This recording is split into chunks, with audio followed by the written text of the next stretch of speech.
We're talking with Michael Cohen. Michael, I want to sort of close out on a brief discussion of the Iraq War at 10. Obviously, this past week commemorated the 10th anniversary of the start of the Iraq War on March 19th, 2003. Where did you stand on the war at the time, and how has your position evolved? No, I mean it hasn't evolved. I was in grad school actually at the time. I was completely 100% opposed to the war in Iraq. I never had a moment where I thought this is a good idea. I wish I'd written about it at the time. I did not. This was a sort of different internet era, I guess, in 2003. I didn't have a platform to write about it. But I would just say, my own experience, I had worked at the State Department in the 90s. I'd been a speechwriter. I'd written a lot of speeches about Iraq. I'd written a lot of speeches in the run-up to our bombing raids in 97, 98. And I firmly believed that Saddam Hussein had WMD. I wrote that many times when I was a speechwriter. And I cataloged his list of crimes and his supposed and his obfuscation on his WMD program. I just didn't ever believe that program merited us invading and occupying the country, because I didn't see it as being a threat to the U.S.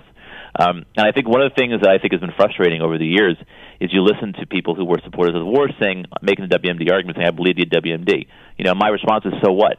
That he had WMD is not really relevant to whether you should go to war with him. It's whether he's an actual threat and whether we can utilize those. I mean, just as we were talking about with Syria, right? I mean, it's capability. It's not intention. Right. I mean, although the difference would be that Iraq, had fought a war with the U.S. and they certainly weren't very big friends of the U.S. government, and they were under UN sanctions.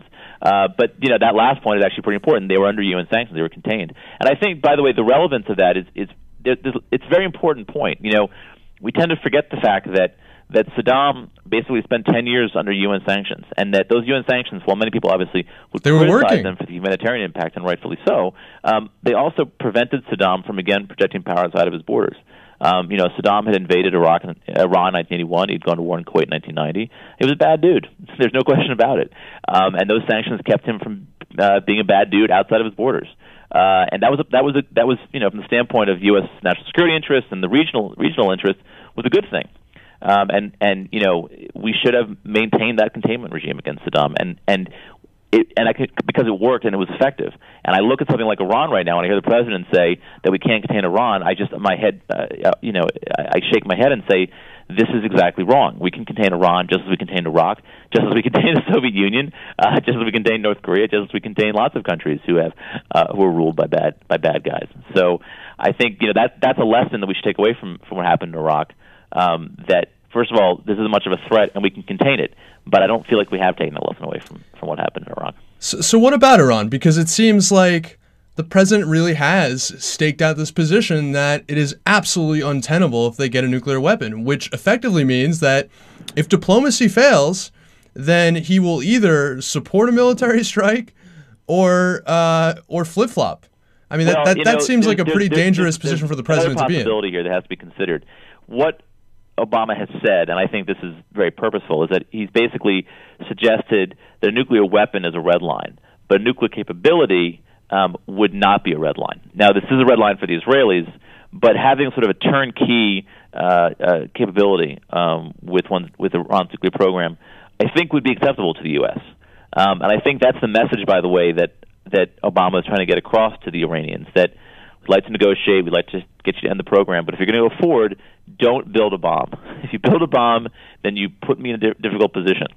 But if you're everything but build a bomb, get right up to the edge and don't build a bomb, then we're not going to attack you. I think that this administration does not want to go to war in Iran. Absolutely does not want to go to war in Iran. But I agree with your point. They put themselves in a very difficult position. If Iran builds a bomb, how are they going to respond to it? And I think they are hoping that Iran gets the message not to do it. We will see. Michael Cohen. Having said that, if Obama had lost in 2012 or a Republican takes over in 2017, we could be looking at a very different situation vis-a-vis Iran. Well, it's certainly something we're going to be watching, and we're going to be reading your analysis, Michael Cohen, because Thank you. Actually, you're someone that I read avidly, and I encourage other people to, whether you agree with him or not. This guy worked at the State Department. Excellent analysis, smart reporting. Michael Cohen, he's a columnist for The Guardian US, a fellow at the Century Foundation, and he's a forthcoming book on the 1968 presidential election. Thanks so much for coming on Take Action News. It is my pleasure. Thanks so much. You're welcome.